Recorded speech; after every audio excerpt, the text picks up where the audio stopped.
J'aimerais qu'on revienne un peu sur deux procès symboliques. Le procès Jubilar qui se termine aujourd'hui, mais avant cela, sur le procès d'Abia Benkired, cette Algérienne de 27 ans qui est accusée d'avoir violé, torturé, tué Lola, une jeune fille de 12 ans. C'était le 14 octobre 2022, on s'en souvient tous, c'est ce que j'ai appelé dans le journal le procès de l'horreur. On a été particulièrement marqué par ce drame. Je vais vous faire écouter, avant qu'on en parle, Jean-Philippe Tanguy, car vous le savez, Dabia Benkiren est une Algérienne qui est sous le coup d'une obligation de quitter le territoire français. J'espère que justice sera faite, je doute que justice sera faite, puisque la justice de notre pays, malheureusement, est rarement à la hauteur de ces tragédies.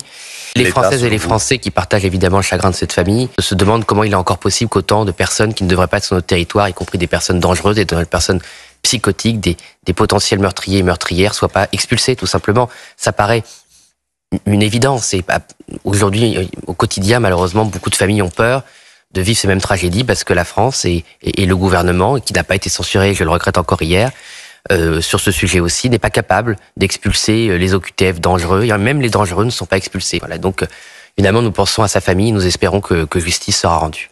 La mère de Lola s'est exprimée. Elle a dit: elle n'aurait pas dû être là. Tout le monde le sait, ça renforce ma colère. Alors, dans la lignée du député Rassemblement National Jean-Philippe Tanguy que vous venez d'écouter, est-ce que vous pensez que c'est aussi le procès des défaillances de l'État, Philippe Bilger? Mais bien sûr. On va parler de procès. Vous nous l'avez dit, Clélie. Celui que vous venez d'évoquer a une double différence par rapport au suivant. C'est d'abord le fait que la culpabilité de cet atroce crime est assumée.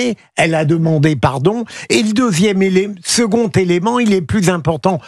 On en parlait tout à l'heure. Évidemment, on va intégrer dans l'oralité des débats et probablement, je l'espère, dans le réquisitoire, le fait qu'il y a eu pour permettre ce crime des dysfonctionnements graves de l'État. Ça va être une mise en cause à la fois de la transgression criminelle absolue commise par cette femme et la défaillance radicale de l'État dans son rôle de protection. Mais Raphaël Steinville, il y a donc effectivement un sous-texte politique.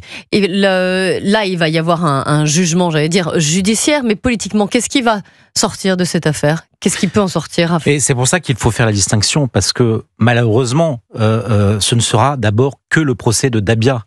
Le procès des défaillances de l'État, depuis la mort de Lola, certains ont entrepris de le faire, et immédiatement, cette parole a été presque anesthésiée, rendue impossible par un soupçon de récupération insupportable. Mais il faut pouvoir faire le procès des défaillances de l'État, parce que effectivement, Dabia n'aurait jamais dû être présente sur le territoire si les promesses d'Emmanuel Macron avaient été tenues.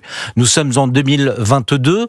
En 2019, dans Valeurs Actuelles, le président nous promettait que 100% des OQTF seraient exécutés. Ce n'est pas le cas et on en avait la démonstration, malheureusement, tragiquement.